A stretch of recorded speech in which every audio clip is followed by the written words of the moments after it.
Good morning, folks. Just a quick video. I had, actually, thank you very much to start with. I had a couple people commenting on my video that had been a while since I last posted and stuff. Thank you so much. I had no idea anyone even, for lack of a better way of putting it, I had no idea anyone was all that interested in my videos enough to say, hey, it's good to see me posting again. So thank you. That actually gave me the little bit of a kick in the pants I required to go ahead and make the second one. Thank you as well to a couple of folks who commented on the requested an update on the whole U-Siphon setup. This one's taken me a little bit longer to do because I had a little bit of a problem, which is to say that I had to replace my pump. Literally the day after I posted and said, hey, it'll be this weekend, I'll get you a video, my main pond pump died. And of course that's kind of aggravating. So the temporary I had in place didn't quite have enough head pressure to get all the way up to my tank, so all I was doing temporarily was just dumping straight into that bed. So I couldn't actually run the siphon to talk about the siphon. So yeah, anyway, that's been fixed. We're back to mostly running the way I thought we should. Minor modification, using the lower head pump to dump water straight into here now. Originally I was putting it into there and letting it filter up through this, and that was just causing back pressure issues with the gravity feed from here. So now I just got it going straight in on its own head, and that's doing a good job of keeping water levels up in the tank over here. The orange thing's a float switch. When that water level drops too much, it kicks on. Because I had to take all this apart to switch the pumps around, I don't have my mechanical filter plugged in yet. That's my project for today, is putting that back in place. So that's what this gravity pipe hooks up to. It'll go in over there. Again, because I rearranged things, taking advantage of the fact I had to tear the pump out and everything else. The piping's a little different, but it's roughly doing the same thing. It's working as I expect. Let's talk about that U-Siphon. So, here we are. Of course, I'm talking, so the roosters have got to have a commentary. So, the question was, what do I think about the U-Siphons now that I've had a chance to run them? So, one of the things that came of my pump dying is I temporarily had to convert this to a flood and drain bed because I was dumping the water in right there. And so just filling the bed up and put a bell siphon in. Now, I jury-rigged a bell siphon very quickly. It ran. It was fussy. On the other hand, by extension, when I turned the water back on, even with a brand new pump, I really didn't do anything other than wiggle a little bit of my throttle there to make sure I was injecting enough air back in. Reminder that I'm using a Trompe style air injection, right? That's what those bubbles down there are. So the water comes from there down, falls from about there, and of course, because it's falling, it gets trapped in that pipe, travels underwater 2/3 of a meter before it's finally allowed to come out. So there's actually a lot of aeration going there, and we're actually getting very close to saturation based on the size of you can see some large bubbles, but there's also a lot of micro bubbling going on. That's a sign of saturation. So literally, I just turned it back on and it ran. I was thinking I wasn't going to be able to run it overnight because I figured I'd be fussing with it and worrying about water levels and blah, blah. I just turned it on, it worked. And to me, that's the most interesting thing about this particular design of U-Siphon that I mean, again, I'm standing on the shoulders of giants here. The design is based on things I've seen other people doing and then me taking their work and refining it. The list is long. I do not have... and I'm really not in a position to cite sources, but just to say that while this is, quote, my design, it's my design based on other people's work. It's just me refining based on what I find works. So this is 50 millimeter, right? I've done a video on this before. This pipe is almost vertical. Pure vertical would be this. I'm off slightly, and I'll explain why. I hit a 45, I go to a 90, I drop. Now, and this is just an outer jacket because the water when this thing's running will flood all the way up to here. This pipe, I believe, comes down to about there. So I go from a 50 to a 25. So that's a 2-inch to a 1-inch. And that is enough to pressurize this whole run, and everything runs just fine. And it just runs like clockwork. On a hot day, this black tank gets pretty warm, and so you can actually tell the water level by putting your hand on the tank, and where it's cold, there's water. In fact, I can even right now, with a kind of a cloudy, misty, foggy day, we're not too far from the north shore of the Prince Edward Island, so the ocean's still kind of cool, so we're getting some nice fog in. But I can tell right there, yeah, water level's right about here. And I can just tell that by the temperature of the plastic. This is warm plastic, this is cold plastic. So I can sort of gauge the water level that way. But essentially, once the water gets to about this height on the main tank, this starts to overflow. This evacuates this elbow, it floods.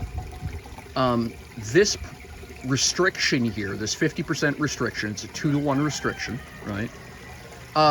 Generates a tremendous amount of turbulence, and that seals this pipe. Because this pipe becomes sealed, it creates a vacuum because water doesn't stretch, right? And so the only thing it can do is move faster. Okay, when you decrease diameter, you increase pressure, which is an increase in velocity, all other things equal. So water basically squirts through this pipe and then hits down here, expands, slows down, and then can run out. But that's why this piece of pipe is here. This is essentially a pressure release, because otherwise I'd be driving, I'd actually fill this with all full of air. In fact, you're going to see it fill up. There you go. You can see the water rush up to the top.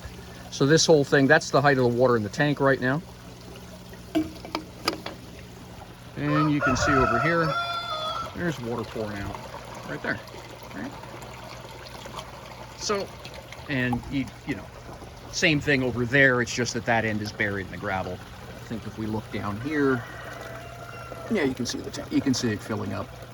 So now keep in mind that's a 1.5 inch piece of pipe underneath that that's draining. 1.5 is 37 millimeter, right? So and it just runs. I just turned the water on and it started working. Because unlike the bell siphon, which is incredibly fussy about rates of flow and things like that, this just, and again, the only tune that you have to do is you start with this piece of pipe straight up and you just tilt it over until it runs. And once it starts running, never touch it again. And why that is a function of the length of this piece of pipe. It's math. I haven't actually worked out the formula, but essentially it's how fast the water hits this this point. You can, if you put a 90-degree elbow at the end of this piece of pipe, what I call a slam foot, then you can leave this straight up and the slam foot will fix it. But because I can't do that, because I'm stuck inside this piece of pipe, I just have to tilt this over and again, it's just wiggle it, let it run, wiggle it, let it run. And once it's set up, you walk away and never look at it again. And at that point, it almost doesn't matter what the rate of flow is because you're compensating for whatever the output volume is. It changes the problem in 2 ways. The first thing is that in this particular build, while I have these big holes because there's a piece of pipe that size under that, that's just there because I'm using it as a place to hold the plants until I can get this this bed filled with gravel. But that gravel guard is there, but it's very hard to get the parts to build a decent siphon for cheap. And the other problem is you have to build a siphon in every grow bed. And that causes its own set of problems because you get into these problems. Well, what if one bed is getting water and one bed isn't? And then, you have to tweak the flow in each grow bed. Part of the reason that these are here is because that's what I was doing for a while, and I just found it annoying. The other thing is, if you notice, is this is a bloody big hole. That's almost the size of one of the smaller bags, right, that I use, could go in there. I am losing a lot of space with that. I could be doing that hole with a piece of 25 millimeter, with a piece of 50 millimeter pipe. That's, I believe, 6 inch or 300 millimeter. No, 3 inches, 76 millimeter. I think that's, but I could be doing it with a piece of 2 inch or 50 millimeter. It may be 4 inch, 120 millimeter. But it's just irritating, right? To be, and it doesn't buy me anything. Like, I'll probably wind up switching that out. Right now, I just don't have the material to do so. But I don't need that much space being taken up as a gravel guard. The other thing about it is that using a large volume of water, you know, a header tank, if you will, a pulse tank is what I call it, a pulse tank. This is just one thing. It's outside my grow bed. I don't lose all that material. I don't need a whole bunch of pieces. Bushings, by the way, reducers are expensive. You'll spend as much on a single bushing. Let's see if we can find one over here. Yeah, like this, right? You'll spend as much on this as you will on, you know, an elbow or, you know, a couple, almost a meter of pipe. So I would rather be buying pipe than bespoke pieces that only have one job. Because the problem with bushings is I really can't use them anywhere else. I've only got 2 sizes. I don't need to transition all that often. So if I'm, you know, all of these playthings that I'm building for a bell siphon is just extras. The other problem is that if I'm trying to work with schedule of 40 across the all throughout the system, it's incredibly expensive to build a siphon because I have to buy 3 meters of, you know, 76 millimeter. I gotta buy 3 meters because I can't buy less than 3 meters. I gotta buy 3 meters of 50 millimeter. I gotta buy 3 meters of 25 millimeter. And then I've got to buy a bunch of caps, elbows, blah, blah, blah, to make a 30 centimeter tall siphon. If I only need one siphon, I've spent an awful lot of money on pipe that has no other job. I don't need 3 meters of that stuff. I need 60 centimeters of it, right, to do 2 grow beds at a foot deep, at 30 centimeters deep. And so, because the local supply shop will not just sell me a foot or 2 feet of, you know, 60 centimeters worth of pipe, I have to buy, you know, I've got to buy 3 meters of the stuff. It gets very expensive. This is all stuff I'm going to use somewhere else. It's all just common pieces and bobs. I'm buying 3 meter chunks of this anyway. I'm buying 3 meter chunks of this anyway. I'm buying elbows anyway. There's nothing here that I can't put somewhere else. And just can't be part of a much smaller order, and I only have to do it once. So to me, you know, the rate of flow is fine. The catch is make sure that this tank is big enough, right? If you have to, put 2 of them side by side. Because keep in mind, that is a 210 liter tank, 208 really, it's 208. 50 gallon, 208. I go 50, 210 just because it's easier math. But yeah, it's call it a 210 liter, 50 gallon tank. And if you know the volume of your grow beds, you know how many of these you need. And this piece of pipe will move that really fast because the out is under pressure. Sorry, the out is not under pressure, it's running under gravity.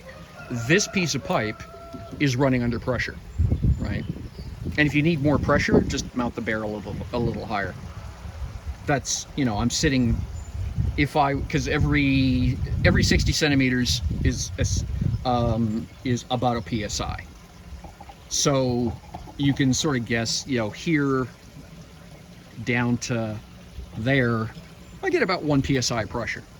And that's not much, but compared to the other end where there is no PSI pressure, I can easily flood 2 grow beds this way. If I wanted, you know, if I needed another 2 grow beds, and I could do the whole thing in, you know, then maybe I would go with bigger pipe, or I'd just put 2 tanks side by side. and run one pair on one U-Siphon and one pair on the other, and that would work just fine. My experience so far running U-Siphons for 5-6 years at this point is that I would just as soon run U-Siphons as bell siphons, much more so actually. It keeps all the mess out here where it's easy to work on. It reduces the amount of waste space in the grow beds. It makes maintaining the grow beds a whole lot easier because there's not a complicated piece of kit in there that I don't dare bump. Because bell siphons are fussy. That's been my experience. If you whack them, if they're tilted, if there's anything, you look at it the wrong way, and it just doesn't work anymore for some reason. And then you've got to go through the whole thing of playing with the throttles to get it to work again. But yeah, this is just turn the water on and it runs. And you can fix a lot of the quote problems with doing what I'm doing just by, a little bit of thinking.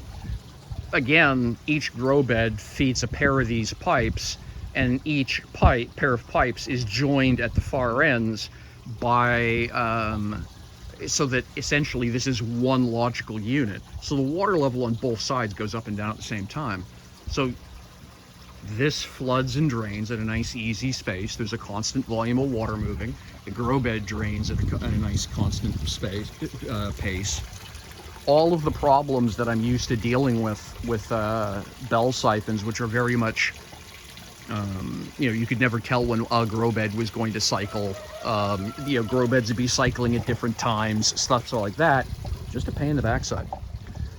Now, some of that is you can put a regular bell siphon external to your grow beds and do a header tank, a pulse tank like I'm doing. But like I say, my experience has been is that the way bell siphons operate is they're very fussy about rate of flow, and way more fussy about rates of flow, in terms of stalling, than this is. I've had experiences with bell siphons where, depending on what the water level was in the sump tank, i.e. the pressure that the effective pressure head being generated by the pump, dictated whether or not the bell siphon would run, or whether it would break. That's just not a thing here. That's not how this works. It doesn't matter what the water level is in here. If the pump is lifting water up to there, the siphon runs. It doesn't matter if the sump is full or if the sump is almost empty. If there's enough pressure for the pump to be able to lift the water up into that tank, it'll run. So yeah, my experience so far is I'm probably not going to go back to bell siphons, because frankly they're just more fuss than they're worth. Shout out to Bigelow Brook Farms, Rob, I believe his name is. He's got a great 3D printed bell siphon piece. It's a great design. It solves all the problems, and you can either have them shipped to you, or if you happen to own a $300 or $400 printer, you can just print them off. But again, at that point, you're getting into basically specific technology that gets away from half the point of aquaponics from my perspective, which is that anybody can do this. I want systems that are walk-away friendly. I don't want to be stressing about whether or not I'm able to print something. Oh, do you see right there, the two salamanders in the water? Right there? Let's see if I can get over and look at them. My sweetheart, the last time she went to go get minnows for the pond, came home with a bullfrog and a couple of salamanders, and I think they saw me coming. No, they're right there. You see them. So yeah, we've got a couple of water lizards trucking around in here. They don't seem to be bothering anybody. I'm not sure what they eat, but they haven't... Oh, there goes some of the goldfish. The water's a bit cloudy. I dumped a 30-kilo bag of sand in yesterday, and the silt is still precipitating out. And of course, like I say, the mechanical filter's offline, so it's not filtering the cloud out very quickly. That's just getting done over time. But yeah, so I'll get this thing plugged back in, and that'll fix the water clarity. I'm not that stressed about water clarity. I've been to a lot of ponds where the water isn't that clear, and there's plenty of fish in it. It's the quote from the movie Bulletproof Monk: "Water which is too pure doesn't hold any fish." I'm trying to hold fish. So anyway, that's my thoughts. A little bit rambly. I didn't do a script. I just ad-lib these, right? I come out and I talk. If you got any more questions, let me know. I love talking about this stuff. Oh, the siphon's running again. Yeah. You can see the water level in there. Right. You can see the odd bubble coming and going. That's the air that's been entrapped from this column being full of water. You know, water coming out of that pipe slamming into the water level here. So you get some bubbles. Which is good anyway. That's just, you know, the more aeration, the better. It's good for the roots. But yeah, if you've got any more questions or anything else you'd like to hear me talk about, things you'd like me to experiment with, comments on the comments, questions, suggestions, leave them down in the section below. Thank you very much. I do appreciate hearing from you. Like I say, it was a great motivator to get some feedback and get some commentary and know that people are actually enjoying and, you know, notice what I'm posting. Every once in a while with the internet, it kind of feels like screaming into the void. You know, likes and comments are absolute gold for content creators. They're Red Bull, you know. It's what we run on a lot of times. You know, I'm not getting 1,000 views a month, so I'm not getting paid by YouTube to do this. I'm doing this because I'm hoping I'm helping somebody. So hearing back that I am goes a long way. Fish down there. There we are.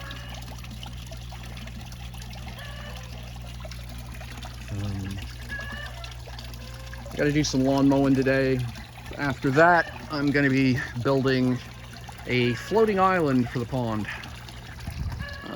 Basically a large, using some 50 mil, some 25 mil pipe, some pop bottles, some cyanoacrylic glue, and some door screen to basically build a floating island that's made out of leca, so that I can actually float some plants in the pond and just have that drift around with the wind. And that'll be great for things like the rainbow chard and the spinach, which are going to generate substantial root systems and adore having their roots wet. So yeah, that'll be the next thing you see a video on, quite likely, unless I get any requests, of course.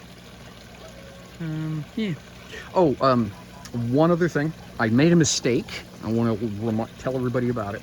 So you'll see here, these leaves are kind of yellowed, but underneath it is bright green. All of my plants did this, and I was puzzled as to what the hell was going on, because my nitrogen levels are fine.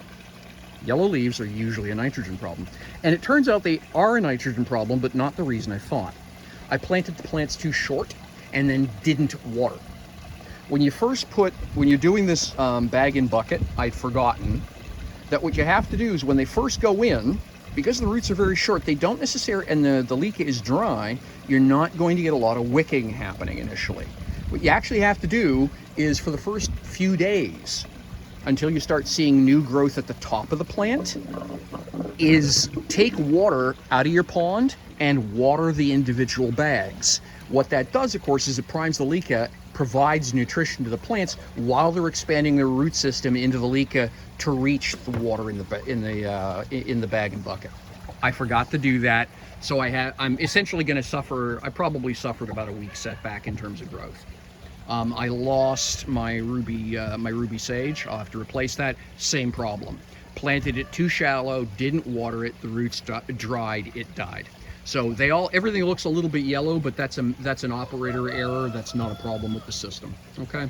So again, if you're doing bag and bucket, water them when you plant them. You'll need about a week of watering daily from the system, depending on your temperature, on your air temperatures and things like that. From water out of your fish tank straight into the bucket, and that'll give the plants time to establish the root system. So yeah, I forgot. I wanted to make sure nobody else made that mistake, as well as leave a note for future me when I watch this video. Don't do this next year. Okay, that was, like I said, that cost me about a week, I figure. And up here where I'm at, growing weeks are precious. So that's it. Take care of yourselves, friends. Like I say, hope to hear from some of you on the in the comment section, and we'll see you all again soon. Bye bye.